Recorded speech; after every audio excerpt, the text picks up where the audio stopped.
We are back in the kitchen this morning with a great restaurant in Carefree. Joining me now is Executive Chef Jon Mortimer from Venues Cafe. And now we are making this delicious chicken salad, but it's not any chicken salad. It's Catherine's chicken salad.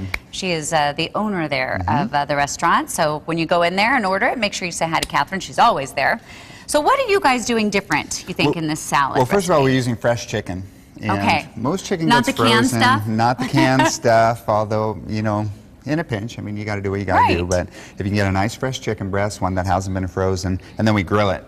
Get that flavor from the grill.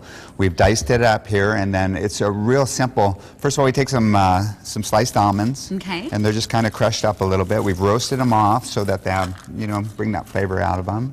And so far, everything you're putting in is healthy. Well, yeah. I mean, it's not fat-free. Right. But it's definitely good, healthy ingredients. Are those craisins? Craisins, dried cranberries, and you know, it's probably a good time to point out that fresh fruit like grapes and things like that do really well in there too. I think, grapes would definitely be good. Celery's going to give you that crunch, and a little celery salt to make that all happen. And a little mayonnaise. You got to have a little bit of fat in there. Yeah, I always seem to put way too much mayonnaise in at the beginning, and then you can't go backwards. You know, you can't, and that's the other thing I was going to say about salt too. You know, at the restaurant, I always go light on the salt. I know a lot of chefs say, well, you know, I've seasoned it perfectly, but I don't know how much salt you like. So it's always a good way. So we can always add our own. Sure. There's a shaker on the table.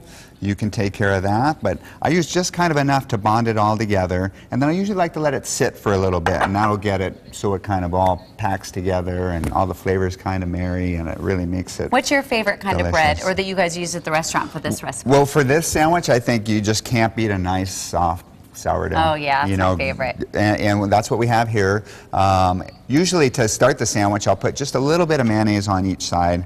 Not a lot, but what this helps do is just kind of coat the bread so that you don't get too much moisture into it and make it soggy. We are going to have the recipe for this salad and for this salmon sandwich that you made a little while ago. And we will also have the information about Venues Cafe. They're up at 34 Easy Street. So many people have never been up to Carefree, and they're totally missing out because it's just such this, it's a relaxing, you just feel like you're a million miles away. Have you been up to Carefree? Yeah, you have. I know you have. Yeah.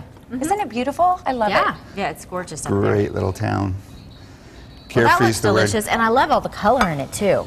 I'll tell you how I ended up there. I took a job down here, and I just followed my finger on a map till Carefree. There you go. How's that for spontaneity and just making the Thank you, Jon. making the most of the moment? We'll see you back here tomorrow at 9.